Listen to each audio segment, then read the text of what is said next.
Welcome to Marci Talks Money and Life with your host, Money Marci. Hello, I am Money Marci. Welcome. I am thrilled to welcome today's guest, Caryn Martinez. If you have been following my episodes at all, you may have heard Caryn before. She was my very first guest on my very first episode, discussing her experiences as a serial entrepreneur. She is my good friend and does my seasonal wrap-up episodes so that I can review the season without sitting there talking to myself. I'm excited to have her on this episode to talk about decluttering and organization because those are things that many of us have issues with in our life, and it can have a financial impact for many different reasons. Welcome, Caryn. I'm so thrilled to be on here as an actual expert. Tell us about your experiences with decluttering and organizing. Why are you a good guest to have here? You're not a professional organizer. I am a good guest here because I actually have not only my own personal experience with decluttering and organizing, and not only because I've helped family with declutter and organizing, but also because for a few years I ran online decluttering and organizing sessions called Sortganize. I created it because I was part of some online groups. And I enjoyed them very much, but they were never at the right times that I wanted, that was really good for me to be in them every week. So I created my own, and I also created my own way of running them too. If I was going to customize it, I was going to really customize it. That's awesome. And one of the things I want to start with is that there are many different ways to organize and declutter. And I guess maybe I should back up and talk about the difference between organizing and decluttering. Yeah, so this is what several experts have said, and I 100% agree with it. You can't organize clutter. You'll just end up moving your clutter from place to place, and you won't get to the place of ease in your house or your office that you want to be. So, the first thing to know is that you always have to start with getting rid of the things that won't fit in your space because you only have finite space. And you also only have finite patience and brain power to shuffle stuff around, even if you can cram stuff into the space.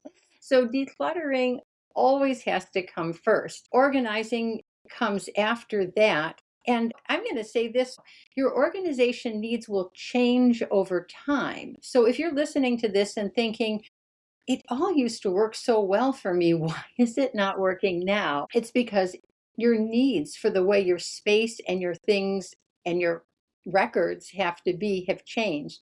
I used to own an entertainment agency. This was years ago, and my home office was completely set up to make that easy. I needed things that I could see on the wall and physically grab. I was physically grabbing things, handing them to musicians, making copies of this is back in the CD and DVD time, making copies. Had a printer right there because I was printing out contracts. Everything had to be right there where I could just grab it right away and do it. So I always thought, oh, I must be the sort of person that likes to see everything and have it right out there for me to see. But when I closed that business, I realized, I don't like my office like that anymore. I don't need that. And this was years later when I realized I don't need the giant calendars on my wall and the things on the trays on the desk. So now everything is all put away. And I have, for what I do now, a very nice and calm space. So my needs changed over time, and your needs may change over time as well. That would happen to anybody in their home space, whether or not they have kids and pets and things like that. It changes. That makes sense. I'm a minimalist wannabe. I am not there, but I would love to have just less stuff. I can give you a little bit of advice for that I thought was great advice and worked really well for me. And now that they've seen how well it works for me, for example, my husband is now doing the same thing with his spaces. So the very first thing to think about is don't start with any area or type of clutter that requires making emotional decisions. If you haven't been doing this at all, those are the hardest things to do, the things that stop you and weigh you down. So don't start with the emotional decisions, with all the really personal stuff. And also, don't try to start with an area that has a lot of aspirational items, because those can be very emotional too. In other words, you bought this because you really, really thought you'd be doing that particular thing. You aspired to it, or you maybe aspired to that type of clothing or wardrobe, anything you aspired to. Don't start with emotional things or aspirational things. Start with the things that are a lot more neutral. I also found this to be very true when I followed this advice, and then I pass this on to other people, starting with a kitchen or a bathroom, or a drawer in a kitchen and a bathroom, because those don't tend to be very aspirational. And you'll immediately see the stuff that you really, really know that you can get rid of, like expired makeup. You can get rid of that. That's the really obvious thing. The stuff that you know that you're not going to regret getting rid of. You can Okay, I've seen decluttering, some that are more along the lines of choosing what you want to get rid of, and other ones that are along the lines of choosing what you want to keep. And then I guess a whole range in between. Well, if you walk into your closet and you are constantly rejecting things to get to the one or two things that you always like to wear, it's the style that you like, it's the comfort that you like, it's the size that you like, that's an example where you would definitely choose what to keep, because it seems like you're just stumbling over everything else. That would be a choose what to keep moment compared to a choose what to get rid of moment. On the other hand, if you walked in and you immediately say, wow, there's a bunch of stuff that's just worn out, outdated. Why is this here? Stuff that you might not even want to donate, throw it in the trash, and you'd start with what you want to get rid of. So it is personal in that way. And I guess because when we have these conversations, I always have ideas and end up going in one direction and another direction, is the financial component of this is that if you can't find things, you are spending your time and you may be spending your money buying something that you already have. Not only that, you may have lost cash. In one of the groups that I liked participating in, the post session question they always asked is, did anybody find money? And sometimes people would find actual cash or checks that they had set aside and had lost and couldn't find. But even more than that, there is both direct and indirect financial ramifications to having a lot of clutter or not having an organization system that's good for you. Here's what I mean by direct. You don't want to have to rebuy items or parts because you just can't find them and you really need them. That happens to people a lot. You can also miss sales and coupons. Like you really wanted to buy something on sale and save some money, but by that time the sale is over and the coupons are expired.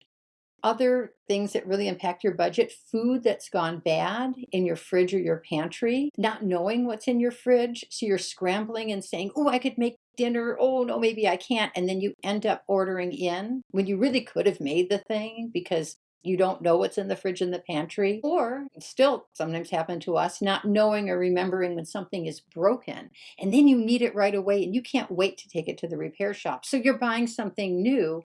Whereas if you had been organized enough to get that to the repair shop, you wouldn't have had to buy another one.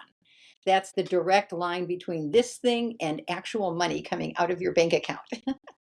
Right, and I hear stories of people who go to move, and when it's time to move and hire the trucks, they don't have time to go through their stuff there. So it's when they're unpacking, they realize that they move stuff that they didn't need to pay to move. That is a direct sort of thing. You also touched on indirect things, which are really important. If you have trouble getting out of the door on time because you just don't have all the things together to get out the door, even if you're trying to wake up extra early, it can impact your job or your school or your kids' school. So that is an indirect way that it hurts you. Also, sometimes people can neatly corral all of their items. They have a lot of things and it's neatly corralled so the place doesn't look like it's a total mess. But if you're constantly having to sort through and skip over items that you wanted just in case, you get what they call decision fatigue. You're making dozens of extra decisions, little decisions constantly. And that's a distraction that just adds up. So when you think you've got your mind on something that you really have to do and get done, this can happen in offices too, and you're ready to go, and then micro decision, micro decision, micro decision, and it just adds up. So those are indirect ways.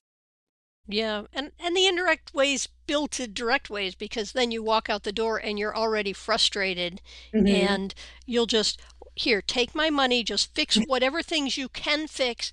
I don't want to make any more decisions. I am done with decisions. Well, the paperwork, you can't find the warranty paperwork for something that broke, or gathering your tax information, and now it's going to take 2 or 3 trips because you didn't have everything together that you needed. If you go to sell your house and you don't have the paperwork of the things that have made it increase in value, that may impact how much of the sale of your house might be taxable.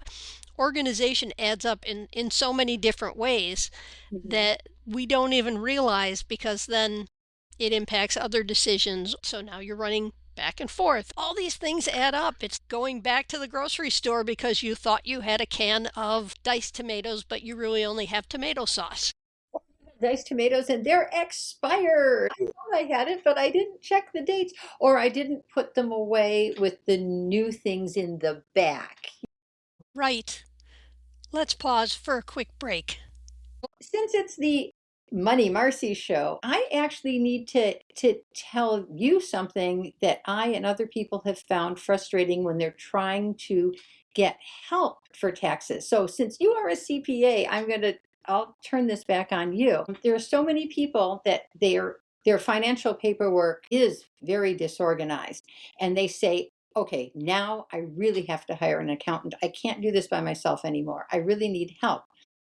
But the financial person, usually a CPA, is now asking them for information that they can't find in the first place. Please, can you at least help me with this year's taxes? I've been in trouble. And it's like a catch 22. They need help because they don't know what's going on. But Well, and I understand that, but on the flip side, if I'm getting a new client, I'm going to start with last year's tax return.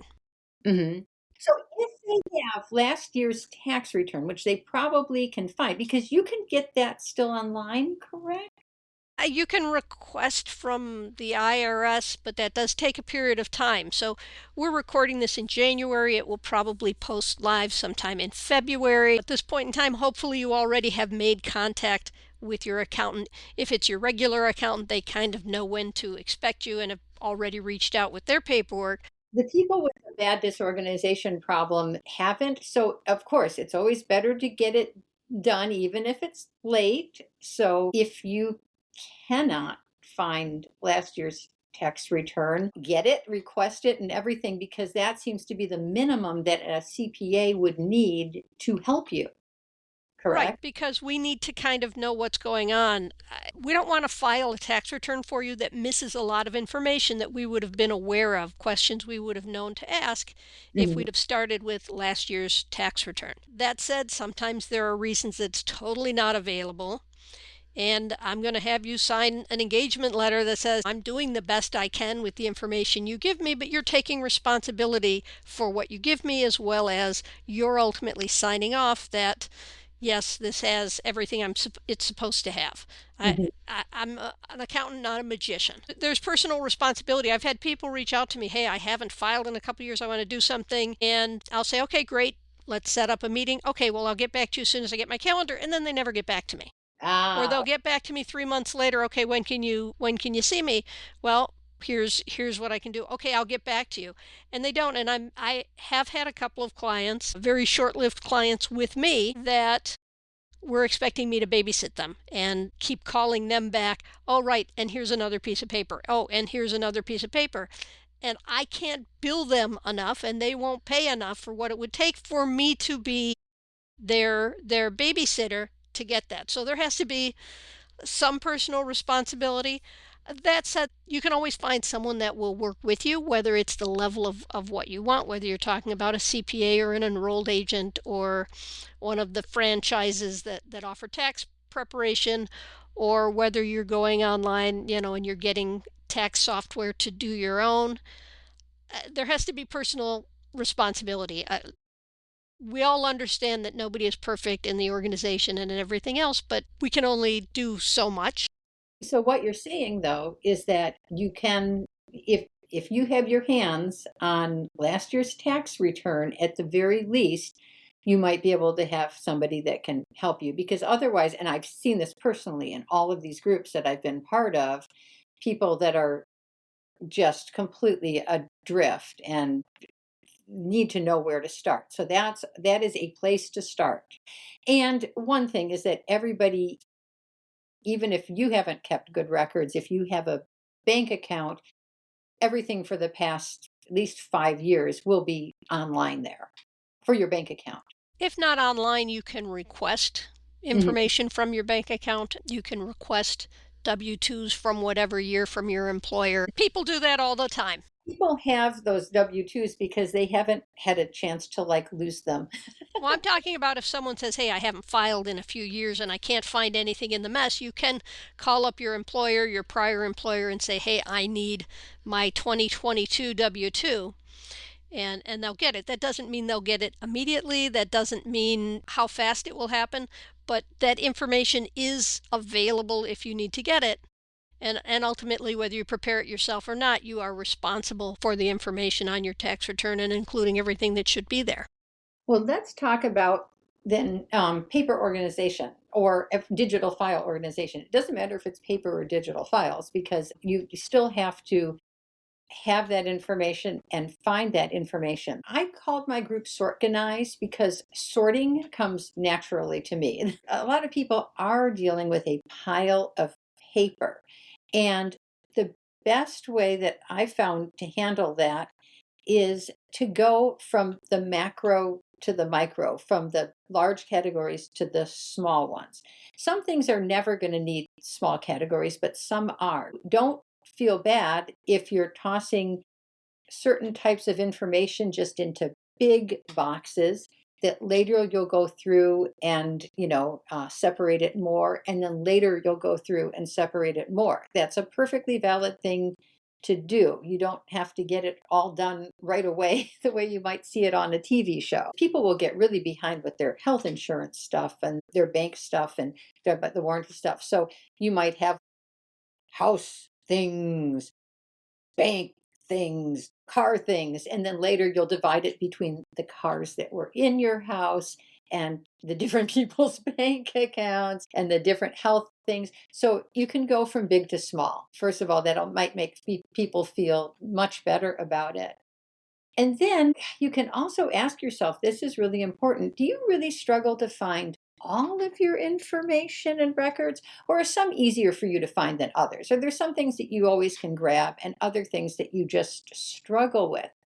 And I will bet that the difference is that the records that are easy for you to find are ones that are set up in a way that's easy for you, and the ones that are difficult to find are somehow filed or stored with somebody else's storage or filing system. Maybe something that you were taught in the past, that a professional set up for you in the past. Maybe it was your spouse's system, but you're in charge of it now. You're doing it rather than your spouse. That could be a problem right there. Because whether it is just you work better with digital than paper, or whether the paper files are set up different. So think about that. And then also think about which records need to be kept in perfect order because they're really like paper trails, and which are more fiddly. So, for example, you could take all of your car's old maintenance records and just put them in one general file, because that's your paper trail, but you're not like pulling that out for a particular purpose. Do not put your old tax paperwork into one general file. Marci will tell you. So you could be more fiddly with things like your health insurance statements and your tax things, because you really are going to have to look at those more carefully. Or you could, in the case of health insurance be like really missing money. You talked about warranties, Marci, and things like that. There's household things, there's car things, different things that have warranties on it. Your warranty stuff could be in a general folder because you're not going to have trouble seeing the difference between your refrigerator and your toaster oven. That's like really obvious when you look at it. So that's where you don't have to be as fiddly to do that. I'll give you another thing of advice that I do. This is more fiddly, but it's really helpful and it's helped me a lot. So realize that the manufacturers are making this really hard for you. When you get a new appliance or something, you know how they want you to register it and everything like that. And you have to like usually look for the stupid number. They don't just have it there because they don't want it to be easy for you. You're with a magnifying glass or your readers like looking at it. Write it on the instruction manual. I can't tell you how many times things just didn't last. So I could go right to my file and pull that out and go, that's the number on it right there, and called them up and they're like, oh, darn it, I have to send her a new one. And they had to send me a new one. There you go. That's your organizing paid off. My organizing paid off. It has paid off a lot because things do not last very, very well. And if it's under warranty, they've got to send you a new one. That is true. So I often talk about how baggage from what our parents did, what our grandparents did, impacts our financial habits. I'm assuming that also works for our decluttering and holding on to things and habits. Yeah, that gets really difficult when your relatives want to dump their clutter on you. Sometimes they don't think of it as clutter. I have a friend who actually might be a good guest on the show. She's an expert at appraising things. And she says that she sees so many people of retirement age now that are so disappointed that their children don't want what they think is very valuable. It's rarely, if ever, very valuable. And if it is valuable, sometimes they would rather sell it, but usually it's not valuable. And so sometimes the people trying to give you all the things do think it's valuable. Sometimes they literally just are they're decluttering their house and they're like, hey, you guys take this. Because for some reason they don't feel good about giving it to a charity shop, which is really what should have happened to it. That really affects you because now you're in the position either refusing it or turning it around and giving it to the charity shop yourself. Right. Those are the things that they emotionally don't want to get rid of, but if they give it to you, the friend or family member, then they're not really getting rid of it. They're, and now maybe you don't have that same emotional to it, but you're afraid to get rid of it because they're going to ask about it. Yeah, grandma's, great grandma's china, whatever, these things don't necessarily have value to you. They can't go in the dishwasher, they can't go in the microwave. Maybe it's not a full set, maybe it is, but it's not a style that you're interested in. But they have this strong emotional attachment, and now you've got something that you really just have no interest in, but they've given it with such great love and pride, and this is their way of not dealing with their attachment to it. And what do you do from there? Yeah, and it's harder if they have the great love and pride for it. Although at that point, now this depends on the person. If they're able to just say, I really don't have space in my home for this thing, not accepting it in the first place, it could be a possibility.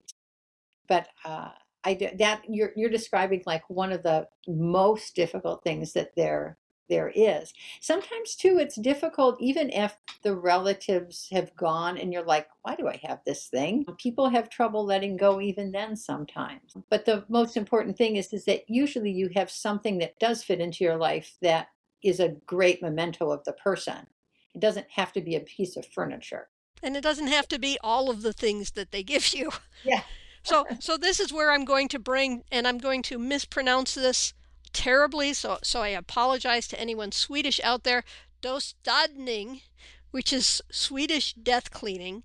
I have been fascinated by this for years, which is when people are getting older or when their health isn't as much, they start doing the sorting so that they're not leaving it for their beneficiaries, for those who are left behind when they pass, they start getting rid of it. You and I both have recently lost a parent, and there have been things that come with that. It's really important. You said the word beneficiaries. If you really want to make things easier for your loved ones, not just perhaps when you're gone, but even if you are disabled and they're taking care of you, it is not making it easier for them to give the things to them, unless it is something that they would really like.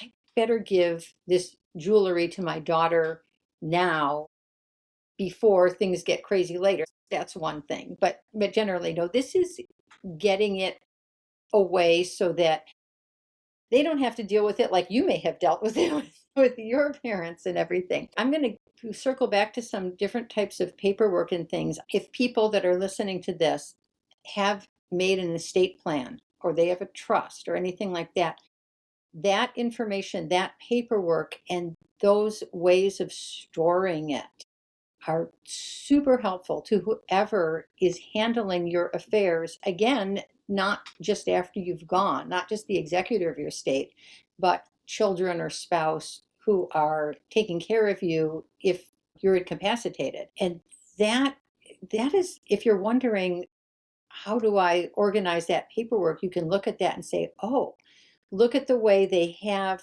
the sheets of paper that are saying the bank accounts, the names and numbers of the people, like the accountants, the doctors, the everything. That's like super important. And it's a way to organize information because you're organizing it for the people that'll help you. And it does help you yourself right now to do that. So I did want to mention that sort of thing. But yeah, I think I got away from your death cleaning, but it does have to do with paperwork and files and things like that. Don't make them go through the expired warranty cards and instruction booklets from 30-year-old appliances that you may not even own. Let's pause for a quick break. When my mom was moving, and that was about 5 years before she passed, so about a decade or so ago, my brother and I were both local, and we made a rule that if she said, "Hey, do you want my whatever?" we would take it. No Mhm. questions asked. We would take it, even if we turned around and donated it, just to Mhm. get things out of her house. Because if we said no, then she might hold on to it to see if the other one wanted it, to see if she had a friend that might want it. And these weren't things that anyone was going to want necessarily. These were lovely things in good condition, but we all had homes. We all had too many sets of whatever. And so whatever it was, our answer was absolutely. And we put it in our car. We'd check in with the other one and say, okay, what's going on? Are you interested in this? And then what way we could get rid of stuff to I make her really move like that easier. idea. Yeah, that is a really good idea. And obviously she wasn't checking up on these items because she might have There wanted to. were things I held on to because I knew she might check up on them, but a lot of these were things she wasn't going to check up on, and so it was absolutely, I will absolutely, Yeah. and we joked about it. Mhm. You can also say if there are things that you're keeping for your own sentimental purposes, or and that could include things that you have in files as well as objects. You can also specifically tell your kids that that can go. Like, I want it now. Things that, like, I'm proud of something that I had published now 45 years ago, 50 years ago. I have that thing. Yes, it's there. I'm proud of this prize winning paper I wrote in college. I still have that kind of stuff. But you know what? My daughter can trash it. I'm going to tell her, you see these files right here, this section of the file cabinet? Don't go through that. Nobody needs that. Just trash it. I like to look at it occasionally. You do not have to look at that. It's interesting because going through my mom's stuff, I found papers that they were my papers, but I was happy after I finished. I got a good grade. I've now moved on, but she held on to them. And it was fun. I looked at them and said, that's cool. And now it goes in the recycle. Get rid of that right away. Some people are hanging on to things because they really feel like they oh, darn it, I need to give it away, but this is hard to give away. It can't be given away for some reason, or it's difficult to give away this item. And they're trying to find the best way to do that. And they really don't want to just throw it out. And this is actually something that came from one of the experts I like to listen to a lot. She goes, in 100 years, it's all going to be landfill anyway. Your home is not the alternative to the landfill. If it has to hit the trash, it has to hit the trash. And you're not losing any money for doing that. You're not losing any money for giving away something that you once paid for or your relative once paid for, because that money has already been spent. Don't stress yourself out. If you can't easily give the thing away, it's going to be landfill. So you may as well do it now. Yeah, there is that. That reminds me of garage sales. I have tried, I think, twice to have garage sales, and I had good quality stuff out there. And because it wasn't a neighborhood garage sale, so there were just onesie, twosie in the area, didn't get a lot of turnout, even though I did all the things you're supposed to do and put out all the signs and all of that. For 2 days to make $25, it wasn't worth my time. Not worth it. I find that the only people that get something out of garage sales are the people that like socializing with their neighbors in that way. Like my sister-in-law is always having garage sales. She does not have a cluttered house, but she'll ask people. She goes, "Give me the stuff that you need to sell at a garage sale." Why? Because she likes putting on garage sales. But otherwise, you're right. It doesn't, that's not particularly helpful.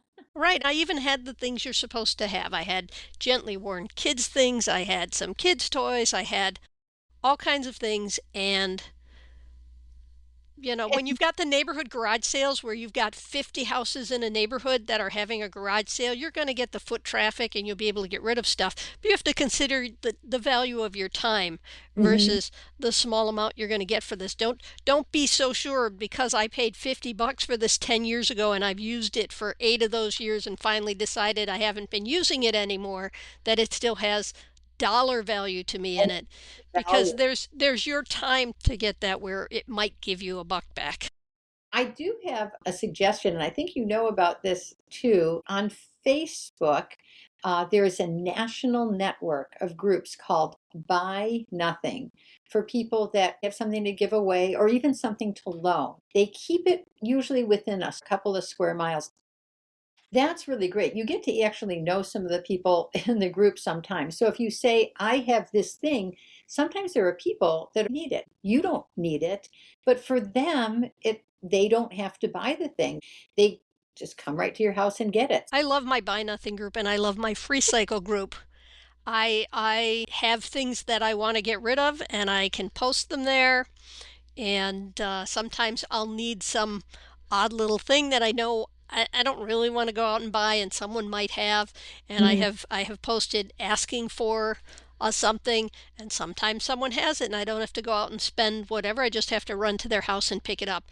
I love my Buy Nothing and my Free Cycle groups.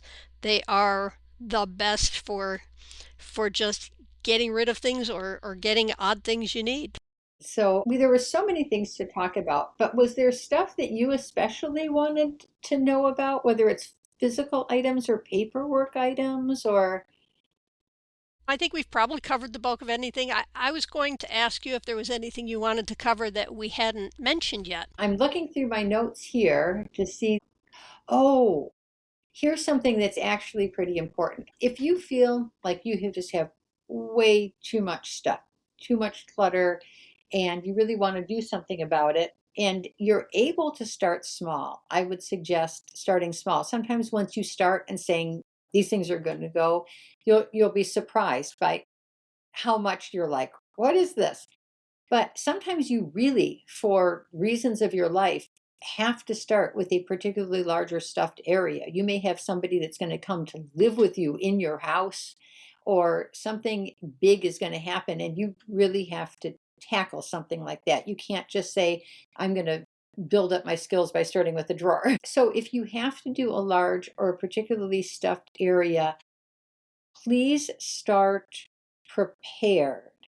By prepared, I mean gather trash bags, boxes and bags, for donation, lots of random cardboard and plastic boxes, just random stuff like that, markers and labels, all that kind of thing. Because what's going to happen, you're not going to be able to work steadily on this big area. It's exhausting and it would be discouraging, and people just don't have the time to do that as well.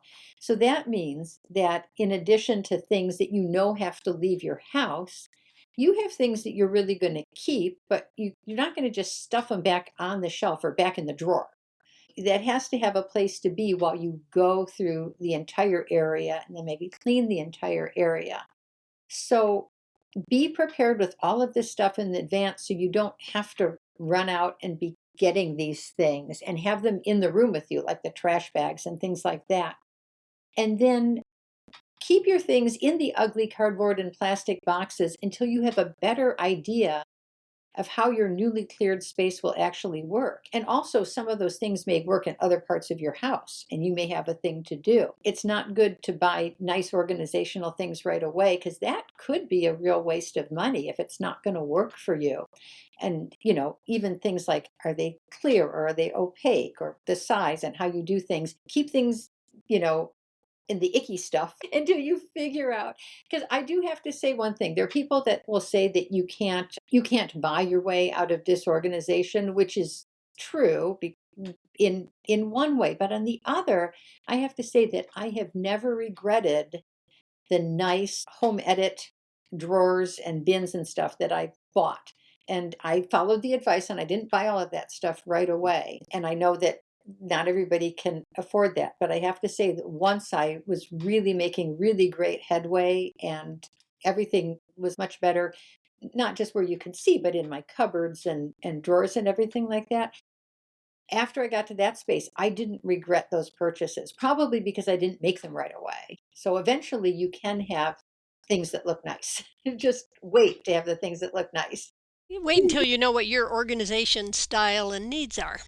Yeah, that's exactly it. And how things will fit into that particular space.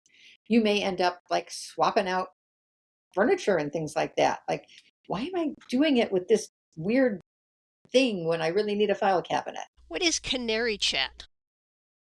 There are sometimes special circumstances that make it hard to follow the standard advice that people give. One thing that's generally good advice is that if you haven't worn something for a couple of years, you can get rid of that thing. It's just not going to happen. If you've never been that size in 30 years, looking at it is just making you feel bad. But there are sometimes, when it comes to medical problems, that makes it harder to follow that advice. Now, I'm chemically sensitive. I can't easily rebuy clothing items because it takes me a long time to be able to wear that clothing after it's been new. Amount of time it has to be processed to get rid of the chemicals and fragrances. Or when certain things have been, I wore them out in public, wore them on vacation. That takes a long time. So I have clothes that is for those kind of going out emergency purposes. I can't get rid of that as easily as other people. Sometimes people say, oh, you can just rebuy that. I can't easily just rebuy something. And there are that's why I mentioned Canary Chat, because that's where people who are chemically sensitive, I run this group, and I've run it for 20 years at least. That's where we talk about problems that we have when we're chemically sensitive. Another thing that would happen also is you may not be able to get rid of things that you think of if you have a parent with dementia. You may have people that one day say, what is that? I don't need that. And then the next day miss it a lot. So anyway, that's why Canary Chat is there. I'm gonna revive Sorganize. I guess I should have said this into something that, first of all, we'll have like the chat rooms for people to talk to each other, but then maybe also have some of the sessions that we used to have. That sounds awesome. I appreciate you being on. I've learned so much more about you. Things I didn't know quite how well you were involved in the organization stuff. I know you had run some sorting and organizing challenges, but with all the creative stuff you do, I'm never sure what fits in. I don't know how you organize all the hats you wear. Thank you for being my guest today. Thank you for having me on the show. I've really enjoyed it. To my listeners, I will be sharing a link to Caryn's information in the show notes. Please check her out. She shares a lot of interesting information. Don't forget to subscribe, leave us a review, and stay tuned. I'll see you next time. This has been Money Marci on Marci Talks Money and Life.